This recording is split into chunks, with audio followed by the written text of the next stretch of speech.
Question 5. Stella wants to save money to buy a new laptop. Every month she sets aside an increasing amount of money to save for the laptop. In her first month, Stella has $5 saved. In the second month, she has $10 saved.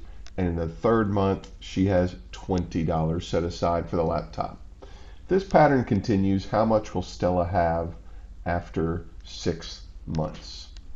So our sequence written out with commas more traditionally looks like this. 5, 10, 20. So this one, you can probably tell, this one is a common multiplier because 5 times 2 gives us 10. 10 times 2 gives us 20. So this is a geometric series. And the issue that a lot of students have on this problem is actually answering the question, because you got to be careful how you read this. It says, how much will Stella have after 6 months? This doesn't mean we want to know how much has Stella saved in the 6 months. We want to know how much total she has saved.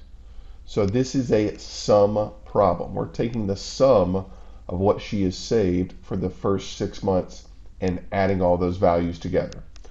So you could do this the short way by just finding the fourth, multiply 20 by 2 to get the fourth term, multiply by 40 by 2 to get the fifth term, so on and so forth, and add all those values together.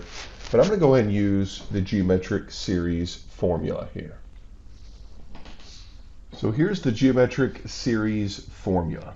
S sub n, where n represents the number of terms we're finding the sum of.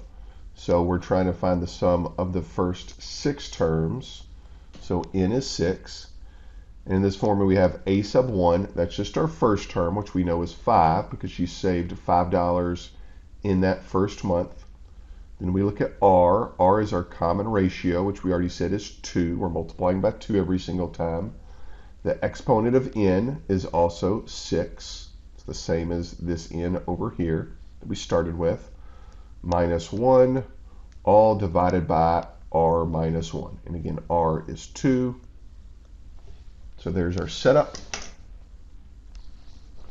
From there, I would encourage you to use a calculator. We want to figure out what 2 raised to the 6th power is. If you don't have this raised to button, you can just do 2 times itself 6 times in your calculator.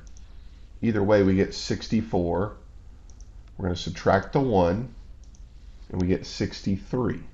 So now we have 5 times 63, all divided by 2 minus 1. 2 minus 1 is just 1.